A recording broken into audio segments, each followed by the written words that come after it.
Hello, my friends, and welcome back to my channel. Once again, really bad lighting. I need to do something about that, I know, but anyway. It is Wednesday. It is time for weigh-in and the WW meeting topic of the week. And as you can see, I have a hoodie on today. Why do I have a hoodie on? It's 30 degrees in the dirty Jers. That's what Alexa said when she woke me up this morning. Yeah, it's a little chilly. So we're dressed cozy today. I'm sure it's going to get up to 55, so we will be shedding this hoodie at some point. I'm already actually getting a little warm because got my tea. But anyway, you're not here to hear a weather report. You're here to hear how I did on the scale this week. I stayed exactly the same, down to the ounce. That amazes me when that happens. I mean, I can see a 0.2 up or 0.2 down, but exactly the same. Now, TMI, I went to the bathroom before I weighed. I wonder if I would have been up 0.2 if I didn't go to the bathroom before I weighed. But I'm fine with the stay the same. We had a very busy weekend, as you saw. We had dinner out. We had company for dinner, so we had a little bit more indulgence over the weekend. So knowing that I can maintain and having a little bit of indulgence is a good thing for me. Now, do I want to continue to maintain? No, I'm still trying to get these pesky pounds off. But it's okay. It's okay. As long as I'm not shooting way up, it's all good. This weekend, as of right now, we have nothing. I said to Doug, I am so glad. Like, I just need a weekend. I really just need a weekend.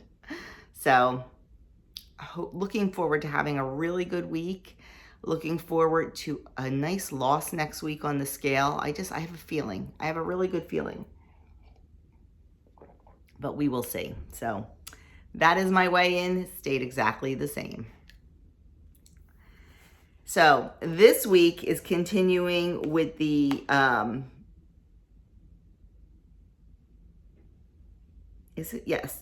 plan for how you eat type topic. And this weekend is how to hack your points budget. It is pretty much back to basics, my friends, when it comes to your points. So, how to hack your points budget. So picture this, they say. It's Sunday night. You're thinking about the week ahead, only to realize that you have invitations to a happy hour with your BFF, pizza Friday at work, and a neighbor's birthday party. There's no way you can do everything and still stay on track, right? Not so fast. Try this. Think about which meals, foods, or events matter most to you this week. Do you live for Sunday brunch? Got a birthday or night out planned? So in the example they give, which is happy hour with your friends, pizza Friday at work, I know for me, if pizza Friday at work is every Friday, I could easily say, you know what, skipping the pizza this week and packing my lunch and keeping those points for something a little bit more important to me. Or if you normally allow yourself 2 pieces of pizza, maybe allow yourself 1. So decide which events are really going to matter. And honestly, which events are going to have the best food? You know, like the example they give, happy hour out. Okay, happy hour. I'm not a drinker. So I would be fine just having an unsweetened iced tea or a glass of water. For me, I don't need to spend my points on alcohol. But if you love a good drink, that's where you're going to put your points. And maybe instead of getting the wings, the cheesesteak egg rolls, and an adult beverage, maybe you opt for the adult beverage and get a little crudité platter or something like that, or some hummus and pita chips, something that's lower point to eat because you prefer to drink your points that night. And guess what? That's fine. If that's what you want to do, it's okay. Don't let anybody tell you different. Just because somebody else doesn't do it, doesn't mean you can't. Where was I going with this? I forget. Okay, so, and also you're going to happy hour with your BFF. Focus on the friendship. Focus on the fun. Don't necessarily focus on the food and beverage. As a society, we focus so much on food and beverage, and we feel that we can't enjoy life or we can't enjoy fun without overindulging. I'm not quite sure when that happened, and believe me, I'm not perfect. I'm guilty of it too. So I'm not judging here. But when all of a sudden did food not just become fuel for our bodies, it became so social. It became so, the fact that if we don't have good food and we don't have indulgent food, we can't have fun. That is definitely a psychological mind thing, and it's a mind thing that we need to shift. And I kind of sort of had that Sunday night. If you watched my weekend vlog, we went out with our BFFs on Sunday night, and the restaurant was really kind of crappy. I chose well, and honestly, I really didn't care for my dinner, so I didn't eat it. Just because I was there and because I was in a restaurant and because I paid for it, if it wasn't fantastic, So instead, I sat there and I sipped my water, and I had a bite or two here and there, but I just enjoyed the company. Okay, sorry about that interruption. I had an early drop off this morning and I was running late this morning, so we're gonna try to get through this. You'll probably hear a little voice at some point. We're playing with cars, so we're gonna try to get through this, we'll see. So, I had that realization when I was sitting there. I'm like, why am I gonna eat this? I would rather sit here and enjoy my friends and the fun than eat something that isn't point worthy, isn't calorie worthy. And that's what got me thinking, as a society, it seems like we just attach everything to food. Everything, and I'm guilty of that too. I am totally guilty of that too. Saturday, all the kids were going to be here. So what did I do? I made a big meal. Granted, I stayed pretty well within my points and calories, a little too much on the dessert, but that's the first thing, make a big meal. We were going out to this concert Sunday night. So what do? We go out to dinner first. I just think as a society, we put so much emphasis on food as a social thing. And I think personally for me, I think I need to pull back on that a little bit. Just because we're having friends over doesn't mean I have to put out we're having friends over to play games. I don't have to put out a huge array of treats, a huge array of snacks. Just because we're going somewhere doesn't mean we need to go to dinner first. So this is the kind of attitude I want to work on for myself personally. I want to get back to thinking of food as fuel. Now, when I say that, that doesn't mean your food can't be wonderful and delicious, because it should be, because you need to be satisfied and satiated. But I don't want it to be the center of social things. So that is something I personally am going to work on. So when it comes to my events, I'm really going to pick and choose what I do. And then it says visualize your plate. What do you want on it and how much? The how much is where a lot of times, guys, we have our downfall. And I agree with that. Especially, okay, we're going to go back to a restaurant. The portions in America are ridiculous. Ridiculous. A portion size that we get in a restaurant here can easily feed 3 people. Easily. We are a gluttonous society. We have smorgasbords, we have buffets, and we have, larger than life portions. Even I'm from Jersey, so we have diners. We love our diners. And most diners here have what they call either the small plates menu or the mini meal menu. And that honestly is the first thing I gravitate towards. But I'm gonna tell you what, half the time I end up bringing home half of a mini meal. What does that tell you about the portions? So you really, really need to think about that, is decide how much you're going to eat and stick to it. I know it's hard when they put that plate down in front of you and you're like, oh yeah, baby. It's hard. Ask for the takeout box when they bring your meal. Put half of it, at least half of it, away immediately. Even if you order a mini meal or a half plate or a half order, eat half of the half. Because more than likely, it's enough. So then it says to pre-track your foods. That is why, my friends, that is why I menu plan.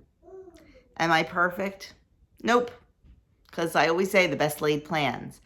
But if I can start with a base, if I know that we're going out over the weekend, I can try to plan my week so I have extra weekly points. So I have extra even daily points. You know, like if we know we're going out for dinner Saturday night, I will try to have a low point, low calorie breakfast.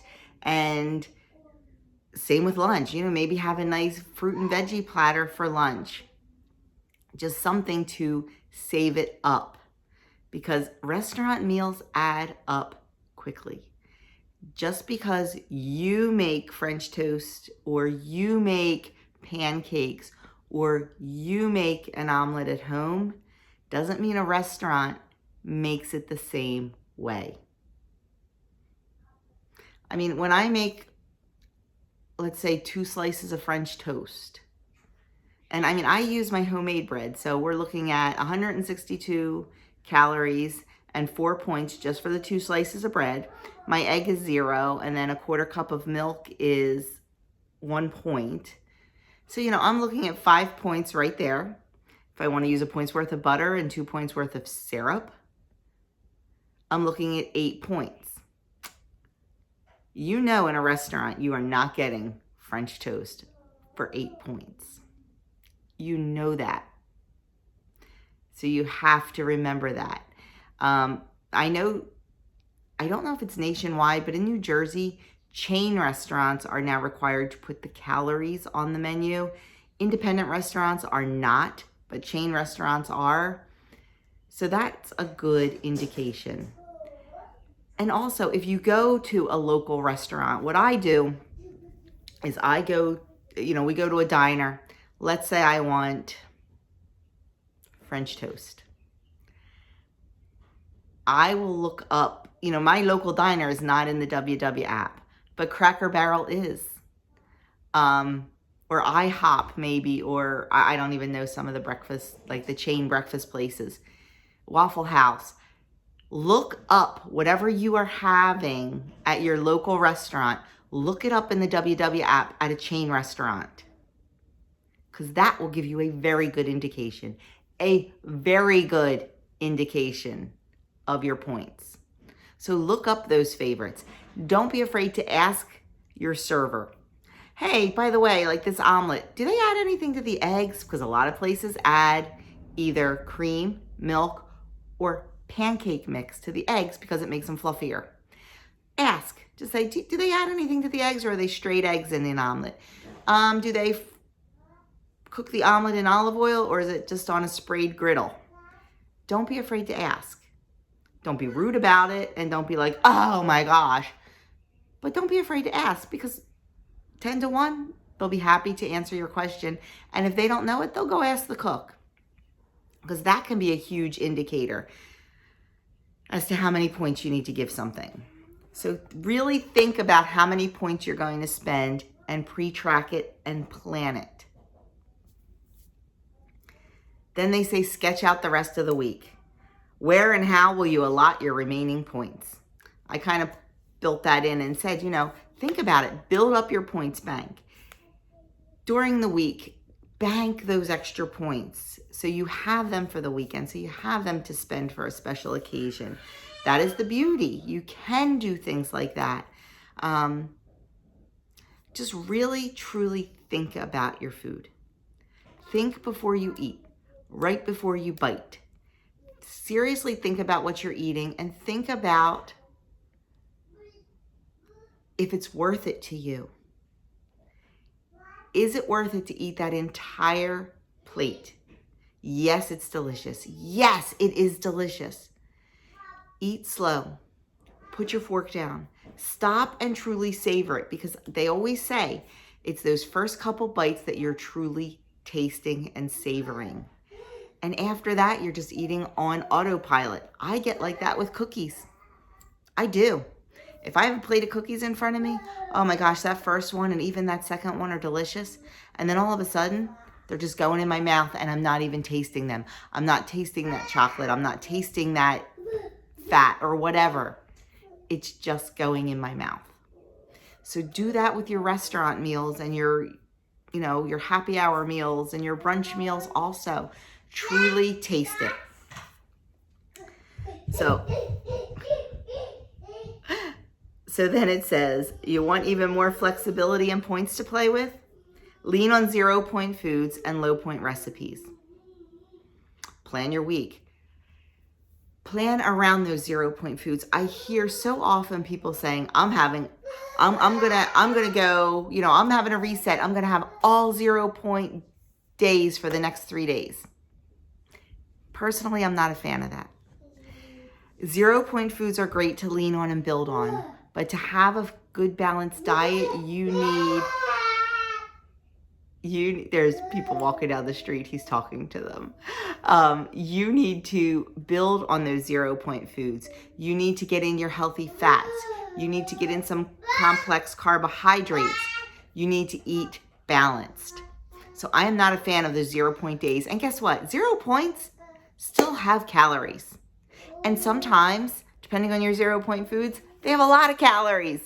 If you have avocado as a 0-point food and you're having avocado for breakfast, for lunch, and your dinner, you might be up there in points, in calories, my friends. So don't forget, they still have calories. Even if you are not calorie counting, if you are, strictly doing WW, you still need to think about how many 0-point foods and how much you're eating.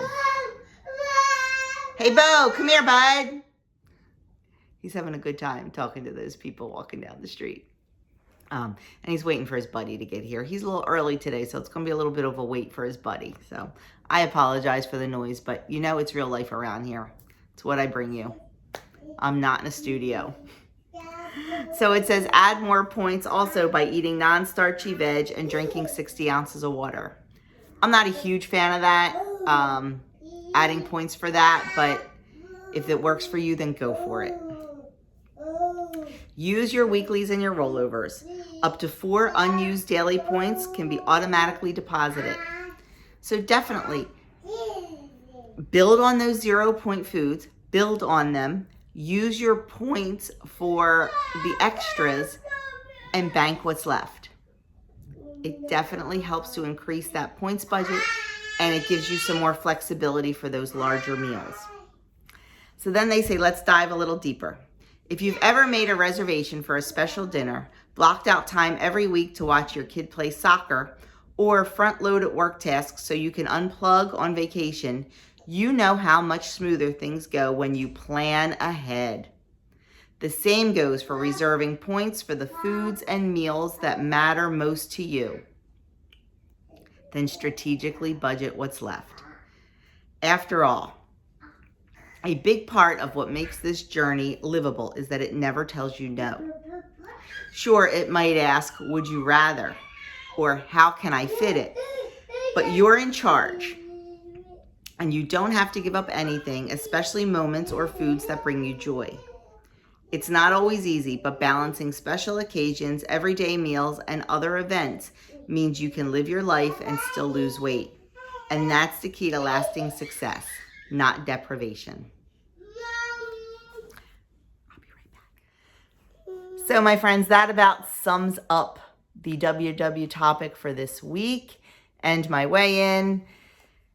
Just plan. I know it's not always easy to plan and it's not always fun to plan, but we need to. We need to figure out what is most important to us, and we need to stick to that plan. Like I said, try to focus on not just the food, but all the other things, and you'll realize that that's a little bit more important. Food will always be there, but the moments may not. So definitely try to embrace what's going on around you and not necessarily what is on your plate. It's not easy because, like I said, we are a social society and we focus on our food. Maybe if we can get back to food for fuel, we wouldn't have an 80% obesity rate. I don't know. I don't have all the answers. I just know I'm trying to fix my life and the life of my family. So hopefully I can help you a little bit along the way. So that is it. He's getting rambunctious. I do apologize for the craziness of this video, but I really wanted to get it done and get it uploaded so I can concentrate on these little precious ones the rest of the day. So thank you so much for being patient with me. Thank you so much for taking time out of your busy day to spend it with me. And that's all I have for you today. I'll leave a couple videos linked and I will see you in my next video.